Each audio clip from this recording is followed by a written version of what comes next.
Hello and welcome back to the BU podcast. I am Imogen. And I am Riley. And today we have got two very special guests. Would you like to introduce yourself, guys? Hi, I'm Ray. My pronouns are he, him, and I'm a second year student here at Chai. I'm Kit, my pronouns are him, and I'm a first year student at Chichester. Lovely. Awesome. And would you like to say what this episode is going to be about, Riley? So this information, oh my god, sorry. This episode is all about what it's like to be a trans student at the University of Chichester. Absolutely. Yeah. So, what course do you guys do firstly? I study acting, but I'm going to try and move to theatre. Oh, fellow actor, nice to meet you. So, first year acting. Second year politics and contemporary history because I know, your face says it all. Wow. I couldn't pick one or the other, and it was well, we'll let you do both. So I did. Oh, that's brilliant. Yeah. Are you guys enjoying it? Yeah. Yeah. How has your experience at university been so far? It's been pretty good. It's been not what I've expected. I mean, I didn't really expect anything, but it's been pretty good so far. Amazing. COVID was really, really difficult, but I'm really enjoying university now that it's a bit more normal, and the social side is actually going a lot better than I thought it would be, which is always nice. Oh, amazing. Yeah. So what made you guys choose Chichester? Ray, do you want to go first? I also have a hidden disability, I don't hide that, but when I was looking at universities, I was really intimidated by all the other universities being thousands and thousands of students. Mm-hmm. And then I happened to come across Chichester on UCAS, and when I came for open day, I just immediately knew that this is where I wanted to be. It's small, it's a community, everyone is, it's cliche, but everyone really does know each other. Yeah. And it just felt that I would be, happy here, and I could actually study and be satisfied here as well. Oh, that's lovely. I don't know. I applied to a bunch of different universities, and I looked online at the social side. I didn't really have to worry about COVID as much because of this is my first year, but you said it was a small uni, but I moved here and it felt really big, and I liked that it was a completely new place. I'll be honest, I hadn't even heard of Chichester before I applied for uni here. So it was somewhere new, somewhere to kind of be me away from past stuff. It was definitely a... That's so nice. Cool. Where do you both come from? Where did you live before Chichester, sorry? I live in London, so nice. A bit different. Very different. I'm going to have to say Dorset, because when I actually say my hometown, nobody knows where that is, so I end up saying Dorset anyway. So Dorset, I love Dorset. I love the accent. Thank you. So how have you found your university experience with being trans students? It's been pretty okay. I've had a few annoying things happen in the SU or with teachers and stuff, but other than that, it's been okay. Mm-hmm. It is going really, really well for me. I remember wanting to really get stuck in with a society when I came here because there's so much on offer. And it's so embarrassing now, but I actually messaged the men's hockey team here at the university, and I was so scared.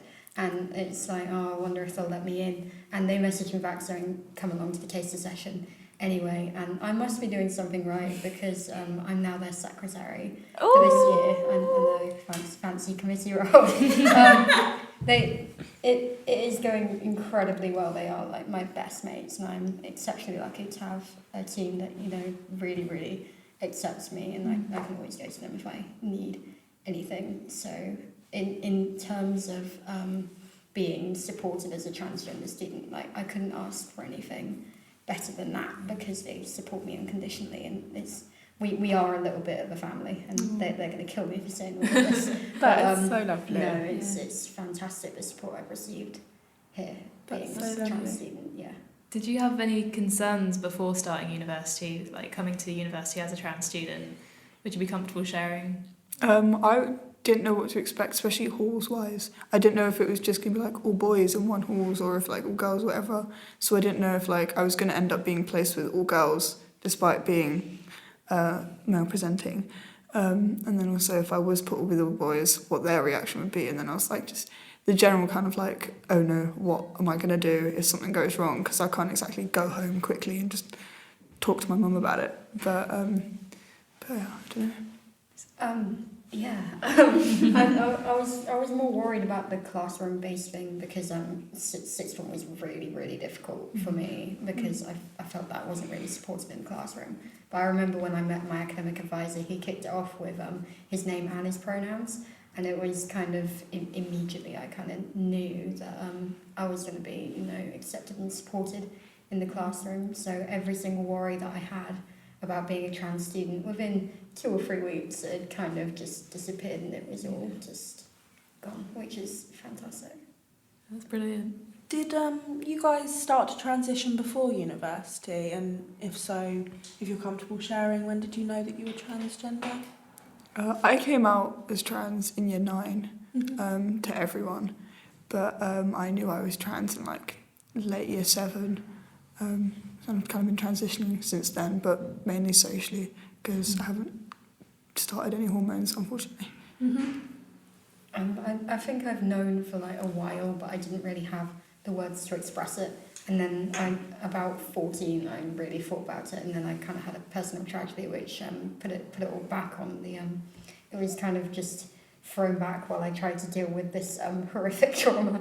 But I started coming out when I was about 15 or 16, so recent-ish. But yeah, it's, and then obviously I haven't gotten hormones yet, which is a little bit difficult. It's really difficult to actually, you know, kickstart formal transition, I guess. Yeah. But yeah, 16. Do you think that the university is progressing in the inclusivity of trans students? I don't really have an opinion because I've only been here for about 2 months. That's exactly what our last guest said. How about you, Ray? as an old student, getting on. And I think they have, obviously we've got you as our fantastic LGBT officer, and at time of taping we've just done the vigil as well at the time this is being recorded, which was a fantastic success, I must say.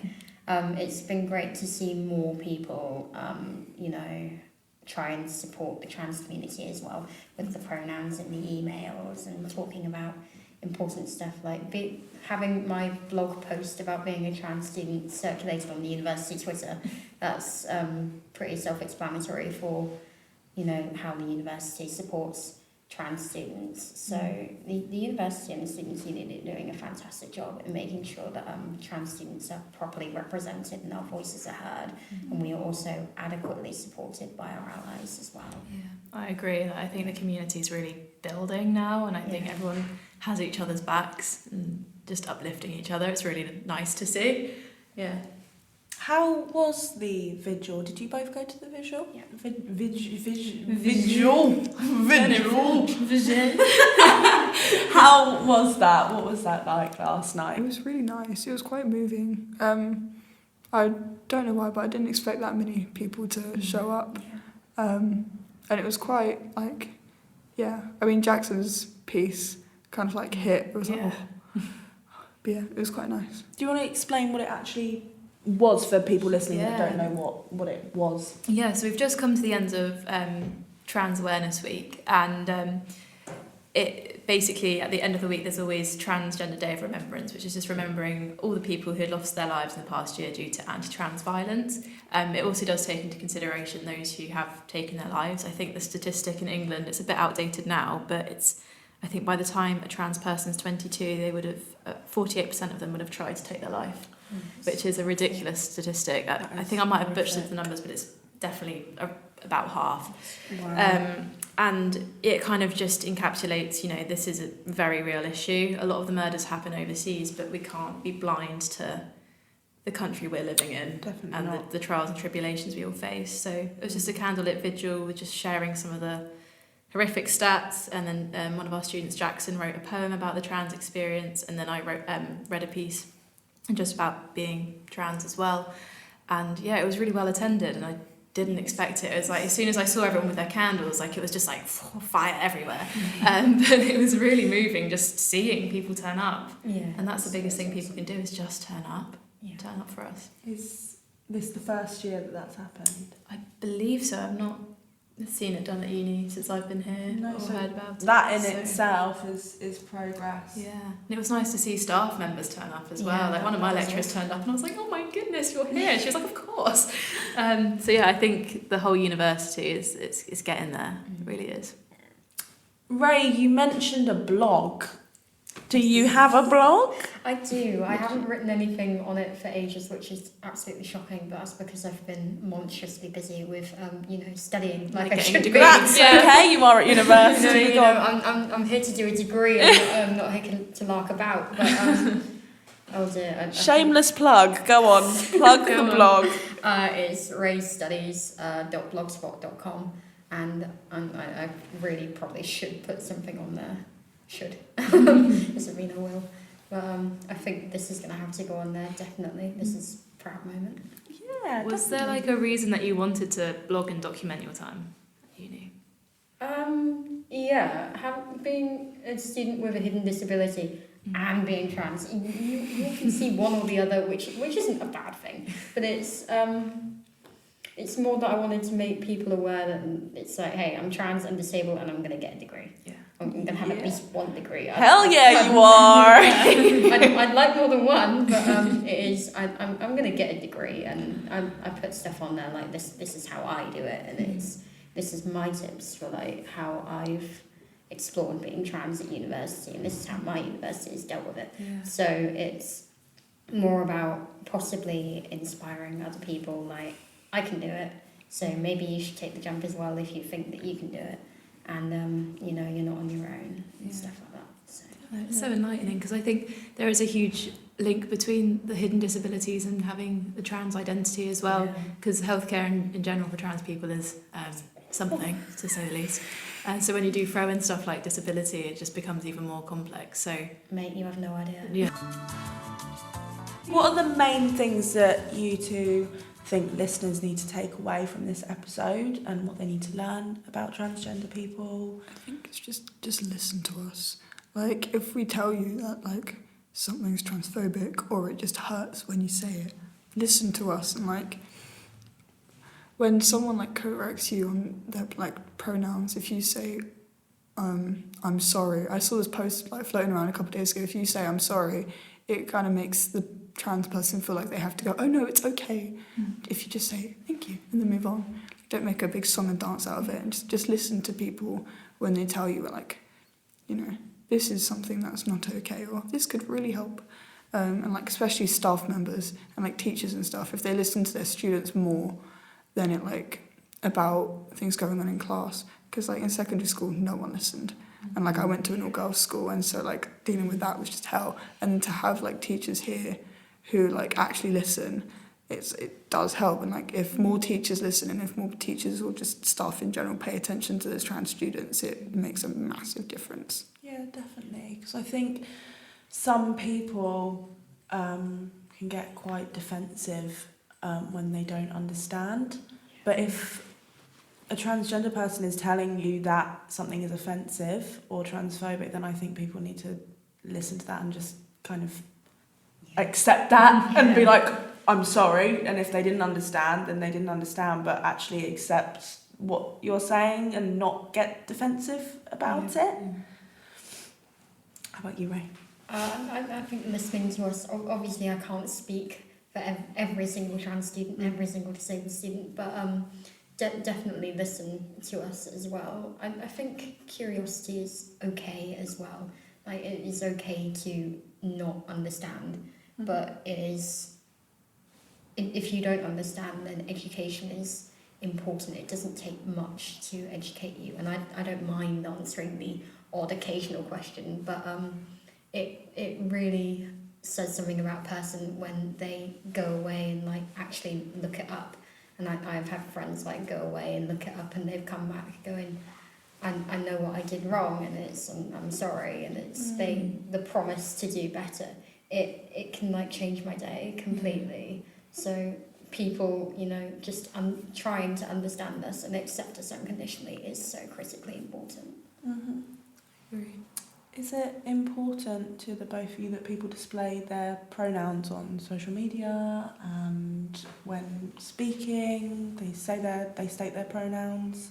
I don't feel like for me, it's not always as in like an important thing, but whenever someone does, I immediately feel kind of like a weight off, because like I know that person is someone who thinks about these kind of things and like has this kind of forethought to like be inclusive like that and to express like, by the way, I know it's just a small thing like sharing my pronouns, but it kind of is like a little like, I know you're there, I can help, and it's Definitely, and if it feels like that, then I think it is definitely important that people, you know, if something so little and so small of just stating pronouns can make you feel like there's a weight off your shoulder, then it's nice.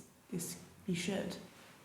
Yeah, it definitely creates this safe environment. It's kind of indirectly saying, hey, you can like talk to me, you can confide in me, which is great. When I saw my academic advisor, when he introduced himself and he was like, oh, my pronouns are he, him, and he has them in his email signature as well. It's been great seeing the rest of my department slowly put their pronouns in their email signatures, and every time I see it, I'm just like, yes, progress. I get like whenever on Instagram I go to follow a new friend, especially like someone I haven't really met, and like their pronouns just in their bio, it's like, oh. Yeah, that's... It's like, because it's like, it's something you have to do. Like, it's not something you have to do, but it's something you have to do yourself to put there. Yeah. And so whenever I see it, I'm just like, oh, thank you. So what advice would you give to someone who is a trans person applying to Chichester University? I think it's, you know, you can be accepted and safe here. I think the fact that I've joined a single-sex sports team and I'm treated the same as everyone else, and, you know, I'm respected, and they treat me exactly like they would any other fresher who's come in. But I think it's you will be supported here, so just be yourself and go for what you want to do, because you always have that safety net of the SU and the rest of the community to fall back on if you need it. Things will happen. There will be bad people. Like, there's no escaping that, no matter how inclusive things get. There will always be bad people, but there will always be those people who are there to support you. Like, after what happened in the SU, like, you messaged me immediately, and like the next day, and like, even if you don't feel comfortable explicitly telling someone then and there will always be those people who are happy to like talk to you and see if you're okay. So yeah. Definitely. And is there anything you'd like listeners to take away from this episode and learn about transgender people? Question, I know. I think it's, at the end of the day, we're human beings. I'm Ray with a big R and a small T for trans. Like, my name is not trans, my name is Ray. So it's, we are human at the end of the day. And yeah, all we really asked is that you guys accept us unconditionally for who we are, because at the end of the day, it is who I am. So, Yeah. hooray. That, basically. What you said. Brilliant. Is there anything else that you two would like to share with the listeners, speak about before we wrap this up? Thank you for having us. That's a bit. I think that thank needs to be said, our wonderful host. Well, what can we say? Thank you guys, and thank you everyone at home for listening. If you would like to join in the conversation, know more information, or contact us, then we have various different social media platforms. We have Instagram at the University of Chichester, TikTok at the University of Chichester, Twitter at Chi Uni. Our email is studyhere@chi.ac.uk, and you can join the conversation on #ChiUni. Well done. Thank you. I really like doing that part. Thank you so much for listening. Yeah, thank you. See you soon. Yeah, all right, bye. Peace out.